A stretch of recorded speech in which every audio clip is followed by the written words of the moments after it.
Nous sommes jeudi, le 4e jour de ce 11e mois de l'année. Bonjour à tous et merci d'honorer ce rendez-vous de livraison des titres du jour. Nous ouvrons la partie avec l'économiste qui donne à lire entre autres titres. Deuxième édition du mois du consommant local. Paris gagné. Le MIC fait le bilan et parle des projections. La deuxième édition du mois du consommant local, la conduite au Bénin par le ministère de l'Industrie et du Commerce, s'est refermée le vendredi 29 octobre 2021. C'était en présence du ministre de l'Industrie et du Commerce qui a présenté un bilan du mois et insisté sur la nécessité de poursuivre les efforts au-delà de ces quelques jours dédiés aux produits locaux devant plusieurs invités de marque. Bon détail avec ce journal. Et puis, Ousmane Diagana, il est le vice-président de la Banque mondiale pour l'Afrique de l'Ouest et centrale. Il dit dans les colonnes de ce journal ceci: sur les 6 mois à venir, nous allons mobiliser 700 millions de dollars pour le Bénin. Démarré le 31 octobre, la visite de travail au Bénin du vice-président de la Banque mondiale pour l'Afrique de l'Ouest et centrale, Ousmane Diagana, s'est achevée le mardi 2 novembre 2021, écrit le journal, qui continue en exclusivité. Il s'est ouvert à ce confrère sur le point de ces 3 jours et surtout ce qu'on peut attendre en termes de perspectives sur le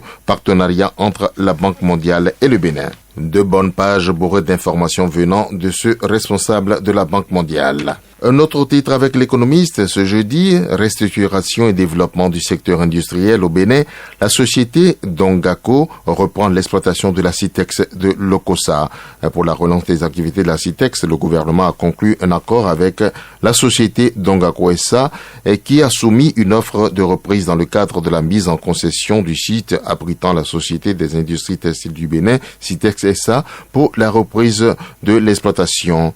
Au terme du dit accord, Dongako SA va conserver le nom commercial, la marque Citex, en continuant à assurer la présence de cette entité pionnière dans la transformation du coton-fibre sur le marché national, régional et international, ainsi que la filature industrielle et l'impression des marques.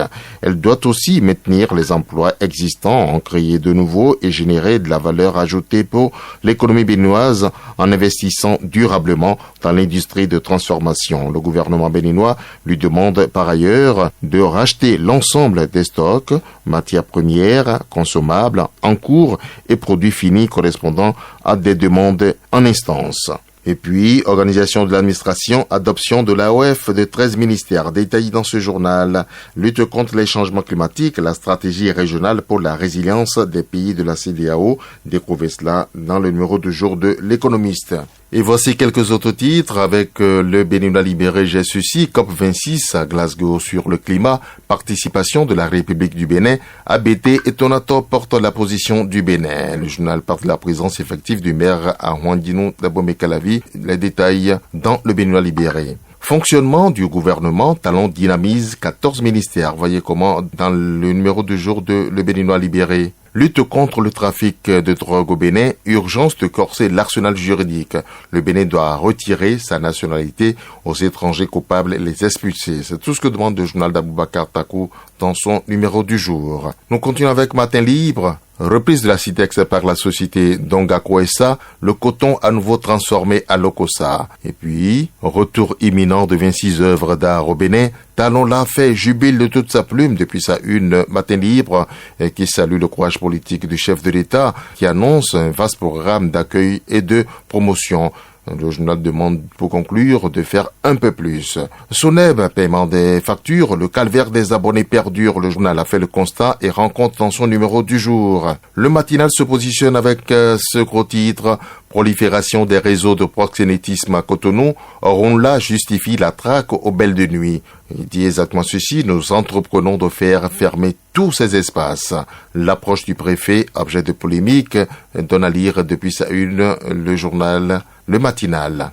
Un autre titre avec ce confrère: Esplanade des Amazones, place de l'Indépendance, champ de foire et jardin de Mathieu, des travaux confortatifs de revêtement annoncés.